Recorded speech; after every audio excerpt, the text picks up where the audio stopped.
चलिए अगला डालिए, मॉलिक्यूल्स ऑफ कंपाउंड, और इसकी डेफिनेशन बोलेगी अनुष्का।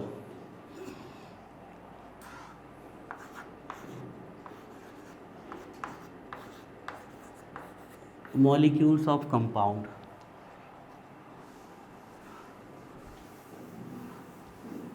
बताओ अनुष्का डेफिनेशन। वो वन काइंड ऑफ एटम्स थे तो ये वन काइंड नहीं होंगे, मतलब डिफरेंट काइंड, हाँ, टू और मोर काइंड या फिर डिफरेंट काइंड ऑफ एटम्स। इसको देख लें हम, इसमें डिफरेंट काइंड ऑफ एटम्स है ना, कम से कम डिफरेंट होने के लिए दो तो होने ही पड़ेंगे, दो से ज़्यादा चाहे जितने भी हो जाए, है ना। तो मॉलिक्यूल्स ऑफ कंपाउंड में लिख लीजिए, formed by the formed by the formed by the combination of different kind नहीं लिखना तो टाइप लिख सकते हो आप, टू और मोर लिख सकते हो, बिल्कुल लिख सकते हो। Form by the combination of two और मोर टाइप ऑफ एटम्स, ऐसे भी लिख सकते हो, टू और मोर काइंड ऑफ एटम्स भी लिख सकते हो।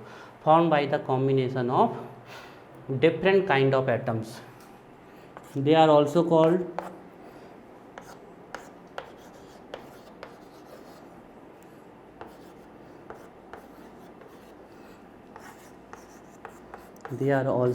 वो होमो थे तो ये क्या होंगे, hetero. They are also called hetero atomic.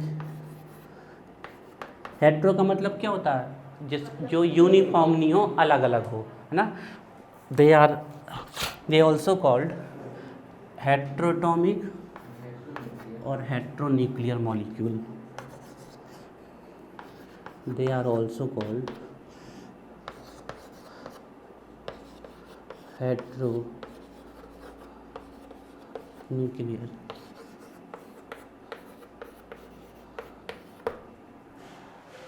लिख लीजिए, टाइप सेकेंड था।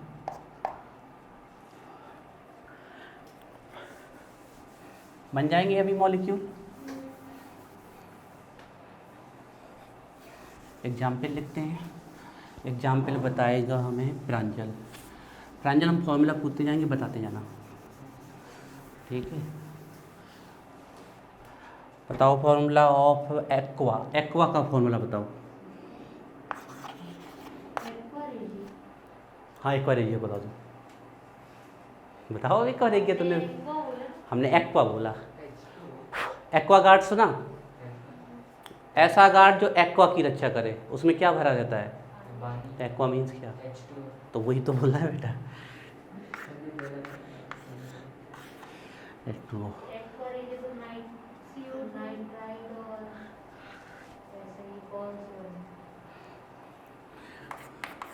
मिक्सचर ऑफ नाइट्रिक अम्ल प्लस हाइड्रोक्लोरिक अम्ल इज कॉल्ड एक्वा रेगिया। और दुनिया का कोई भी सॉल्वेंट गोल्ड को अपने में नहीं घोल सकता है, ऐसे वाइस के। जो स्नान लोग होते हैं वो क्या करते हैं, उनने कहा लाओ तुम्हारा सोना साफ कर दें। अब तुम लोग उनका मतलब नहीं समझ पाएगी, सोना साफ करने को मतलब है का, झूठ नहीं बोल रहे वो। अब तुम लोग नहीं सोचे, तुम गए बढ़िया अपना सोने को हार लेके, तो लोग प्रांजल चेन लेके गया सोने की, तो उनने कहा हमारी चेन साफ कर दो, तो बोले बिल्कुल साफ कर दे, भी ले आओ। उनने एक्वा रेगिया में डाली, थोड़ी देर डाले रहे, थोड़े से सोना घुल के में आ गो, फिर तुम्हें लौटा दी, तो उन्हें सोना तुम्हारा साफ कर दो। अरे बात ये हल्का सा लगाओ तो फिर ठीक है, लेकिन अगर बहुत ज़्यादा देर दबाओगे तो वो सोना डिजॉल्व होता जाएगा, घुलता जाएगा। तो हाँ डुबो देते हैं सीधे, तो थोड़ा थोड़ा करके नहीं कर पाओगे ना आप उसका यूज़ सही तरीके से, है ना। तो अच्छे लोग नहीं करते हैं, आप गलत मत समझना, गलत लोग गलत करते हैं इसका, ठीक है। चलो ड्राई आइस का फॉर्मूला बताओ। ड्राई आइस का CO2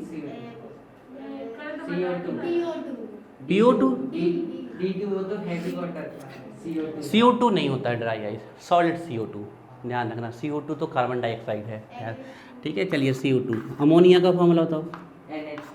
हाँ चलो लिखते चलो, अभी क्या है, they all are the heteroatomic molecule. HCl, glucose, और जो तुम लोगों को अच्छे अच्छे याद आ जाए लिख लेना सब। हाँ CO3 बेटा नहीं करता exist, CO3 is the charge carbonate.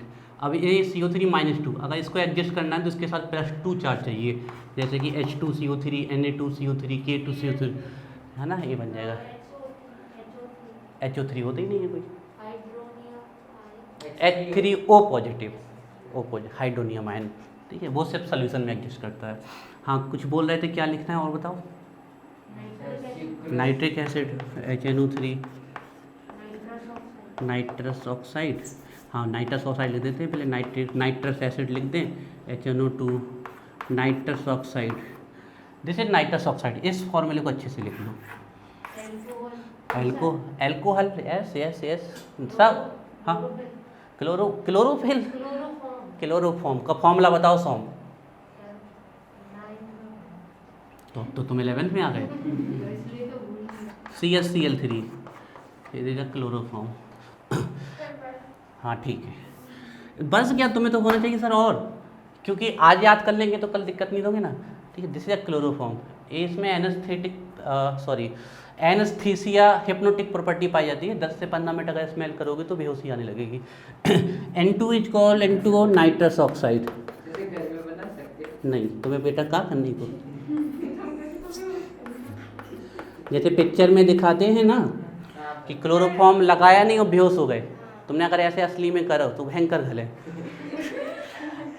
क्योंकि क्लोरोफॉर्म 10 से 12 मिनट के पहले असर करता ही नहीं है, ये बहुत फिल्मों में पूरा गलत दिखाया जाता है। क्लोरोफॉर्म को आप स्मेल करोगे 2-4 मिनट करोगे आपको कुछ नहीं होगा, हाँ हल्का सा माइंड में पेन होगा, ठीक है ना।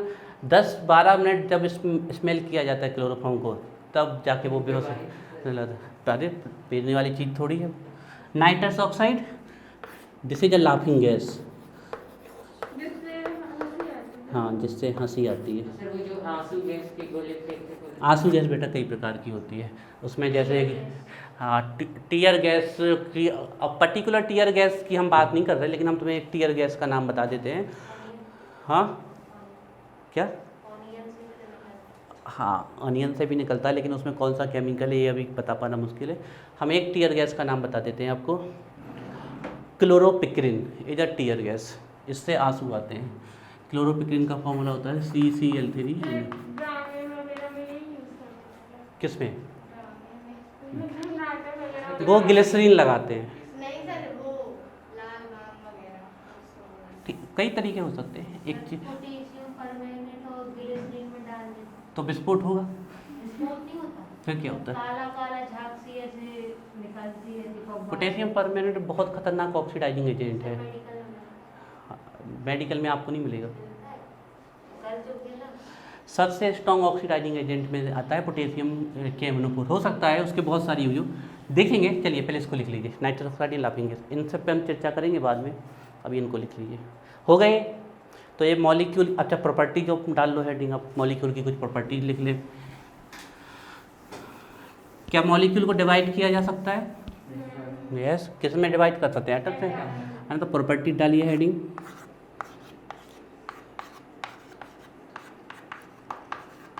प्रॉपर्टी हेडिंग डालिए, और प्रॉपर्टी में फर्स्ट हेडिंग डालिए मॉलिक्यूल्स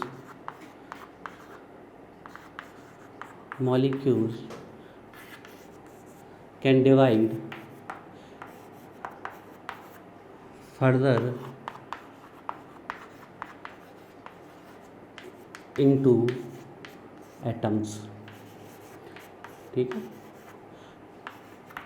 मॉलिक्यूल्स को आगे एटम्स में डिवाइड किया जा सकता है। Second point, atom free exist करते हैं क्या, नहीं। मॉलिक्यूल कैसे एग्जिस्ट करते हैं, फ्री, यानी कि एग्जिस्ट इन फ्री स्टेट, मतलब ये हमारे नेचर में पाए जाते हैं, जैसे कि O2, CO2 है ना, जितने भी मॉलिक्यूल लिखे हमने ये सब नेचर में एग्जिस्ट करते हैं। जो ऊपर लिखे वही हैं, ठीक है। ये एटम और मॉलिक्यूल का कॉन्सेप्ट थोड़ा सा जो आपको पता होना चाहिए वो हमने लिखवा दिया। आगे जाके एटम मॉलिक्यूल ही हमारे कॉन्सेप्ट हैं, तो और आपको इनके बारे में ज्ञान मिलेगा। लेकिन अब कम से कम हमने 11th पढ़ रहे हैं और हमें एटम मॉलिक्यूल नहीं पता तो कैसे काम चलेगा, तो ये पता होना चाहिए। डालिए हेडिंग नेक्स्ट हेडिंग डालिए, physical and chemical properties. Next नई हेडिंग डालिए, फिजिकल एंड केमिकल प्रॉपर्टीज। हाँ मैटर डाल दीजिए, फिजिकल एंड केमिकल प्रॉपर्टी वो अलग है, ये दूसरी है, ठीक है ना।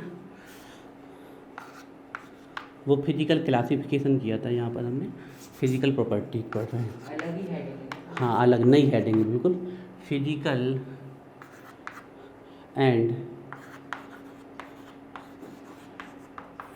Chemical properties.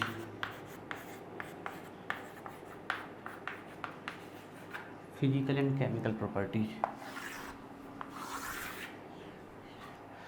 Physical and chemical properties, physical and chemical properties.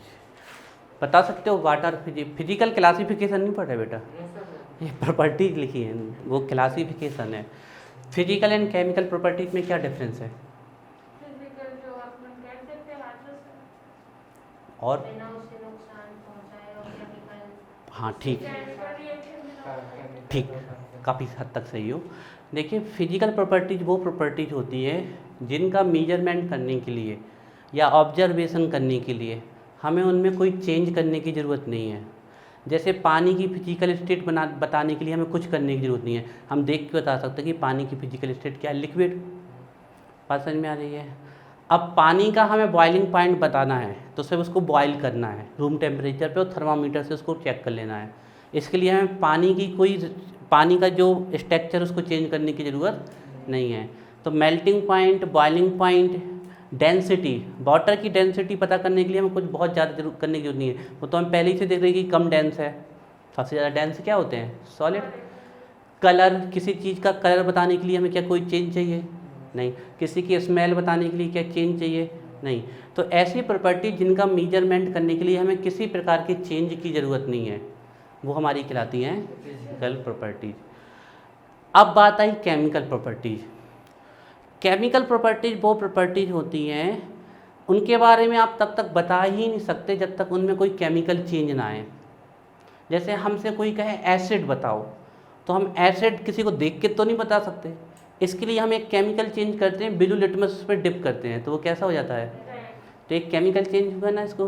तो हमने ऐसे बताया है कि केमिकल चेंज, बिना केमिकल चेंज किए क्या देख के हम बता सकते थे कि वो एसिड है? तो ऐसी प्रॉपर्टी जिसको पता करने के लिए उसमें केमिकल चेंज चाहिए, वो कौन सी प्रॉपर्टी कहलाती है? Chemical property. वैसे इतना ही हो, कुछ नहीं है। तो फर्स्ट हेडिंग डालिए, फिजिकल प्रॉपर्टीज।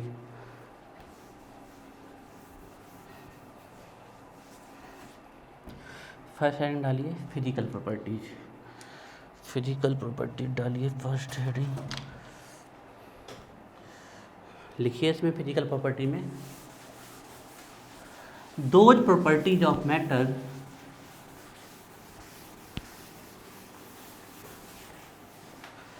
फिजिकल प्रॉपर्टीज लिखेंगे हम।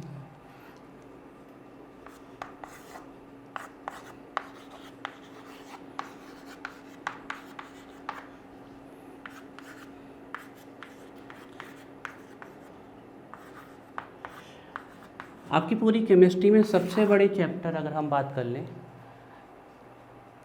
तो पहला चैप्टर, दूसरा चैप्टर और ऑर्गेनिक केमिस्ट्री तीसरा, ये 3 चैप्टर बहुत बड़े हैं। फर्स्ट चैप्टर, सेकंड चैप्टर और ऑर्गेनिक केमिस्ट्री जो पढ़ोगे। ये कितना परसेंट हुआ फर्स्ट चैप्टर बेटा शुरू नहीं हुआ अभी, ठीक है। बहुत बड़ा चैप्टर है भाई ये। क्या है ना, हिस्ट्री पढ़ रहे हैं ना उसकी, तो टाइम लगेगा ना। इसके बाद फिर छोटे छोटे चैप्टर्स हैं। और केमिकल बॉन्डिंग भी बहुत बड़ा चैप्टर है। चलिए फिजिकल प्रॉपर्टी कहाँ तक पहुँचे हम?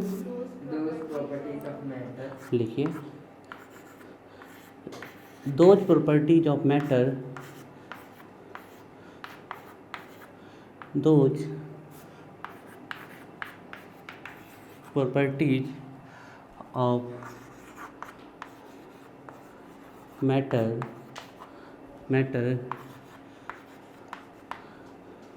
विच, या दोज की जगह हम थोड़ा सा आप लोगों से कहेंगे दीज कर लीजिए आप लोग इनको, दीज प्रॉपर्टीज ऑफ मैटर, बिच मत लिखना, काट दो भाई क्या दिक्कत है। These properties of matter do not needed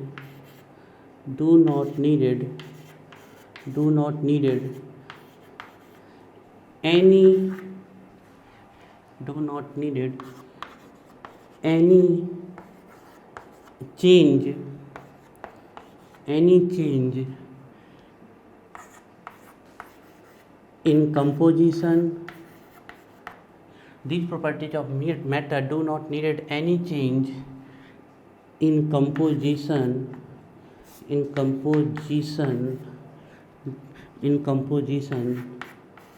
for measurement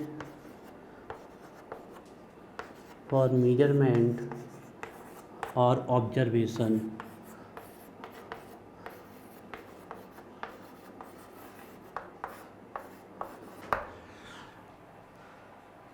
ऐसी प्रॉपर्टी ऑफ मैटर जिनको पता करने के लिए हमें किसी प्रकार का चेंज नहीं चाहिए उसके कंपोजिशन में या आइडेंटिटी में। These properties of matter do not need any change in composition और एनी चेंज इन आइडेंटिटी, किसके लिए? मेजरमेंट के लिए या फिर ऑब्जर्वेशन के लिए। एग्जाम्पल लिखिए फिजिकल प्रॉपर्टीज की, ये कुछ special type of physical properties, जैसे कि कलर, ऑर्डर मीन्स स्मेल। अब वो ऑर्डर फ्रेगनेंस भी हो सकती है अगर अच्छी स्मेल है तो। कलर, ऑर्डर, मेल्टिंग पॉइंट, हाँ बोलो। Physical state, yes that also. Melting point, boiling point, density,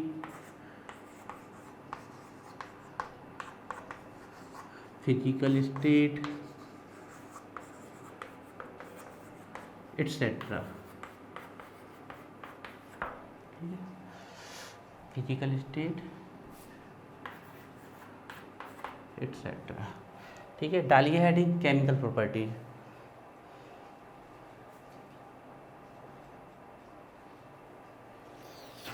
chemical property डालिए सेकंड।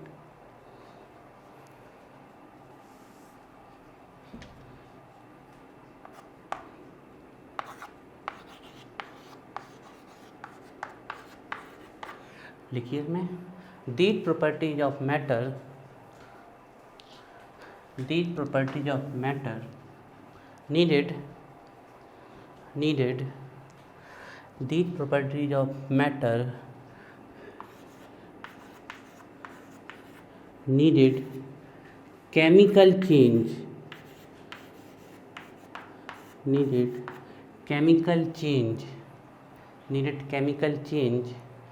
in composition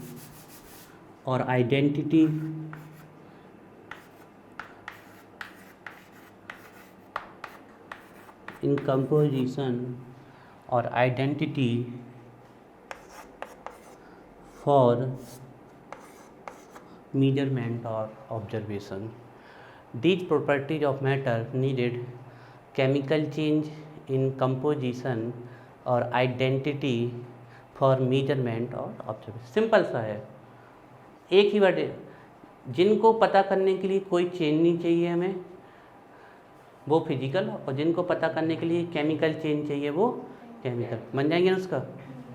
चलिए तो बहुत बढ़िया है। लिखिए जैसे कि एग्जाम्पल लिखिए।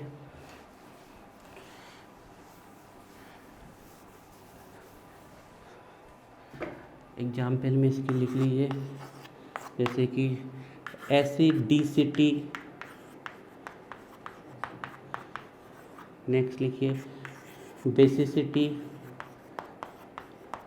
एसिडिसिटी, basicity, oxidation. Do you know what is oxidation?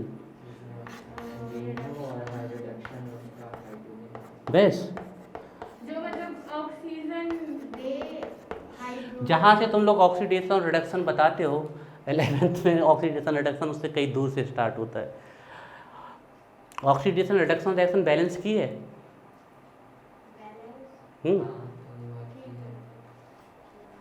तो तुमने बोल दिया तो फिर बेटा कर ही दो. ठीक सर देखिए हमने नहीं बोला था सर आप वही करेक्ट है बस 10th के हिसाब से दीजिएगा 10th के हाँ सर 10th के हिसाब से वो फिर तुमने सिर्फ केमिकल रिएक्शन बैलेंस की है, ऑक्सीडेशन रिएक्शन. हाँ ठीक है. ये तो ऑक्सीडेशन का एग्जांपल था.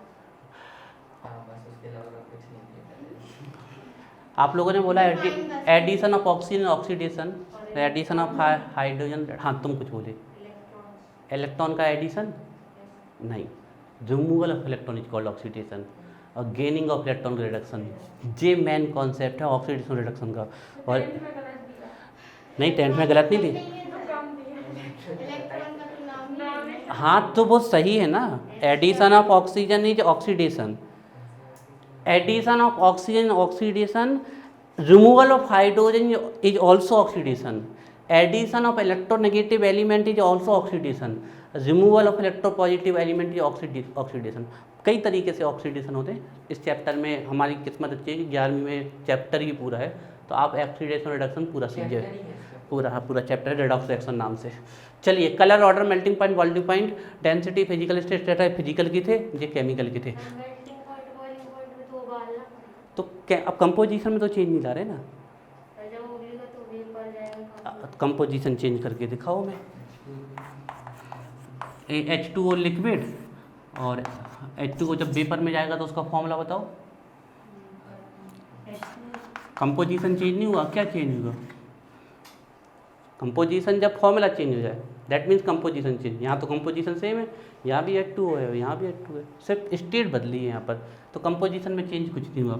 लेकिन जब एसिडिसिटी और बेसिसिटी और ऑक्सीडेशन रिडक्शन होता है तो पूरा आपका फॉर्मूला ही चेंज हो जाएगा. चलिए 1 मिनट देते हैं, इसको याद कर लीजिए, फिर आगे आते हैं. अब हम नई चीज़ों में आते हैं.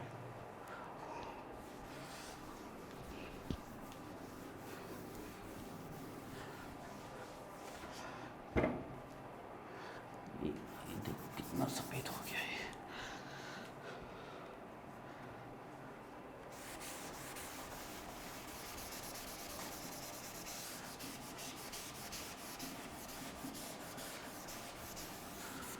एक आध दिन तुम लोगों को 12वीं के बच्चों से पढ़वाएंगे. लास्ट ईयर के बच्चे हैं हमारे, सब बनता उनसे पढ़ाएंगे आप लोगों को. महक से पढ़वाएंगे एक आध दिन. जानते हो महक को ना, उसी से पढ़वाएंगे. चलिए वो पीरियोडिक टेबल पढ़ाएगी, उसको पूरी पीरियोडिक टेबल याद है, आपको भी याद करा देगी वो. पढ़ लिया गया? चलो जीनत ने पढ़ लिया. नहीं पढ़ा चलिए जीनत कॉपी ऑन करिए, नहीं पढ़ा सर बंद करिए. जो आप देख रहे हो वो नहीं पूछने वाले हम. Write two differences between atom and molecule. atom formed by the combination of one kind of look there sir. According to the Dalton, atom is the smallest unit that can not be cut. or according to Bose, atom is a very हमें 2 difference बताओ atom molecule में. ये सब तो आप बता दोगे, अब आपका दिमाग लगाओ. मतलब एटम जो है सर वो स्मॉलेस्ट यूनिट है, ठीक है, और जो मॉलिक्यूल है, molecule is made up of bye combination of atoms. Atom. हाँ ये हो गया. दूसरा can't exist in nature free state, can exist in free state nature. ठीक है, डालिए हेडिंग यूनिट सिस्टम.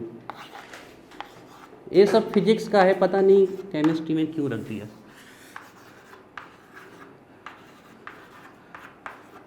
हाँ ज़रूरत पड़ती रहती है कभी कभी.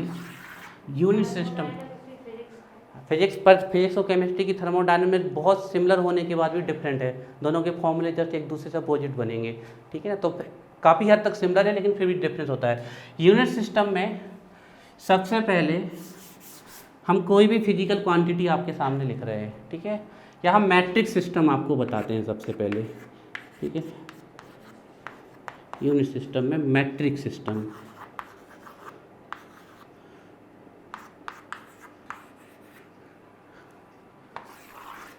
जब भी आप किसी फिजिकल क्वांटिटी को लिखोगे,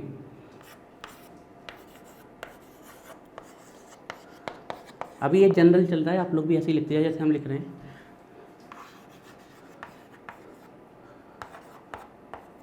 जब भी आप किसी फिजिकल क्वांटिटी को लिखोगे तो उसके दो पार्ट होंगे। जैसे मान लो आप बाजार गए और 1 किलोग्राम शक्कर ले आए, या मान लो 5 केजी शक्कर ले आए। ये लिखना है। हाँ हाँ सब लिखना है बेटा। 5 किलोग्राम शक्कर ले आए, तो इसके दो पार्ट हैं। एक जो ये वाला पार्ट है, ये हमारी कहलाती है न्यूमेरिकल वैल्यू। न्यूमेरिकल वैल्यू एक किसको प्रेजेंट करती है? अमाउंट को। और ये जो है, ये क्या है? हमारी यूनिट, जो कि हमें बताती है कि वो अमाउंट आपने कितना लिया हुआ है। बात समझ में आ रही है? तो मैट्रिक्स सिस्टम में जब भी आप यूनिट लिखोगे तो एक उसकी न्यूमेरिकल वैल्यू रहेगी और एक यूनिट। अब आप यहाँ ये नहीं लिख सकते थे कि 5 किलोमीटर शक्कर दे दो, या फिर 500 केल्विन शक्कर दे दो। पर्टिकुलर मास को मेजर करने के लिए यूनिट हमारे पास क्या है? ग्राम। अब ग्राम किलोग्राम कब बन जाता है? जब ग्राम को 1000 से मल्टीप्लाई कर दो तो वो क्या बन जाता है? किलोग्राम। किसी भी ग्राम को आप 1000 से मल्टीप्लाई कर दो वो क्या बन जाएगा? या फिर उल्टा बोलते हैं हम, सॉरी हम गलत बोल गए। किसी भी ग्राम को 1000 से डिवाइड कर दो तब वो किलोग्राम बनेगा। जैसे 1000 ग्राम कितना किलोग्राम? 1 किलोग्राम। किससे डिवाइड किया? 1000 से। 5000 किलोग्राम कितना किलोग्राम? 5 किलोग्राम। किससे डिवाइड किया? 1000 से। बात नहीं आ रही समझ में? अरे 1000 ग्राम है, इसको 1000 से डिवाइड करो कितना आएगा? तो कितना किलोग्राम होगा? किलोग्राम। या फिर नहीं भी सोचे तो हमें तो पैसे ही पता ना कि 1000 ग्राम मतलब कितना किलोग्राम। किसी भी ग्राम को आप 1000 से डिवाइड कर दोगे तो किस में चले जाएगा? किलोग्राम। तो सिंपल तरीके से आते हैं। तो आप जो यूनिट सिस्टम देखते हो वो मैट्रिक्स सिस्टम में चलता है। मैट्रिक्स सिस्टम में जब भी आप किसी वैल्यू फिजिकल क्वांटिटी को लिखोगे तो उसकी एक न्यूमेरिकल वैल्यू रहेगी। न्यूमेरिकल वैल्यू के बिना यूनिट का कोई मतलब नहीं। और न्यूमेरिकल वैल्यू लिख दी और यूनिट नहीं लिखी तो उस न्यूमेरिकल वैल्यू का भी कोई मतलब नहीं। जैसे कहते हैं हम 5 शक्कर दे दो, अब वो बैठा रह जाएगा। या हम उससे कहते हैं किलोग्राम शक्कर दे दो, तो वो आधा किलोग्राम भी दे सकता है, 10 ग्राम भी दे सकता है। अच्छा किलोग्राम कहा तो हाफ केजी भी दे सकता है, 1 केजी भी, हाफ केजी। तो ये दोनों आपस में एक दूसरे के पूरक हैं, सप्लीमेंट्री हैं एक दूसरे के। एक के बिना दूसरा क्या है? अधूरा है। सरकार ने ऑर्डर दिया, बोले जाओ किलोमीटर सड़क बना दो, या उसने कहा जाओ 100 सड़क बना दो, तो दोनों एक दूसरे के बिना क्या है? अधूरे। और दूसरी बात, यूनिट अगर सही प्लेस नहीं की तो अर्थ का अनर्थ हो जाएगा। जैसे हम कह दें आज टेम्परेचर 5 किलोमीटर है, पागल हो जाएगा वो, ये क्या बोल रहा है भाई। या दूध वाले पास जाओ, उससे दूध वाले से कह दो भैया, क्या कहोगे आप? दूध वाले से कह दो भैया 5 एम्पियर दूध दे दो, पागल हो जाएगा। क्योंकि एम्पियर करंट की यूनिट है। मास को लेने के लिए हमें मास की यूनिट लगानी पड़ेगी जो कि ग्राम किलोग्राम। वॉल्यूम को लेने के लिए हमें वॉल्यूम की यूनिट लगानी पड़ेगी, ml millilitre and litre, cubic metre, decimetre, ये यूनिट लगानी पड़ेगी हमें वॉल्यूम को लेने के लिए। डिस्टेंस को ट्रेवल करने के लिए हमें मीटर, किलोमीटर, नैनोमीटर, पिकोमीटर, ये यूनिट चाहिए। टेम्परेचर की यूनिट के लिए temperature, degree Celsius, kelvin, Fahrenheit, ये चाहिए हमें। बात समझ में आ रही? करंट को मेजरमेंट करने के लिए एम्पियर चाहिए। चार्ज को मेजरमेंट करने के लिए कोलम्ब चाहिए। आ रही बात समझ में? फोर्स को मेजर करने के लिए न्यूटन चाहिए हमें। प्रेशर को मेजरमेंट करने के लिए पास्कल चाहिए हमें। एटमॉस्फेरिक में प्रेशर को मेजर करने के लिए हमें एटीएम चाहिए, बार चाहिए, एमएमएचजी चाहिए। ये बहुत सारी चीज़ें हैं जो आपको अभी नहीं पता है, धीरे धीरे करके पता चलेगा। हालांकि केमिस्ट्री में ये शॉर्ट में होती है, फिजिक्स में डिटेल में होती है, लेकिन फिर भी हम कोशिश करेंगे कि आपको इतना बता दें कि आपको दिक्कत नहीं है। ये यहाँ तक क्लियर? क्लियर? अब हम कुछ यूनिट सिस्टम बता रहे हैं आपको, अपने नाम से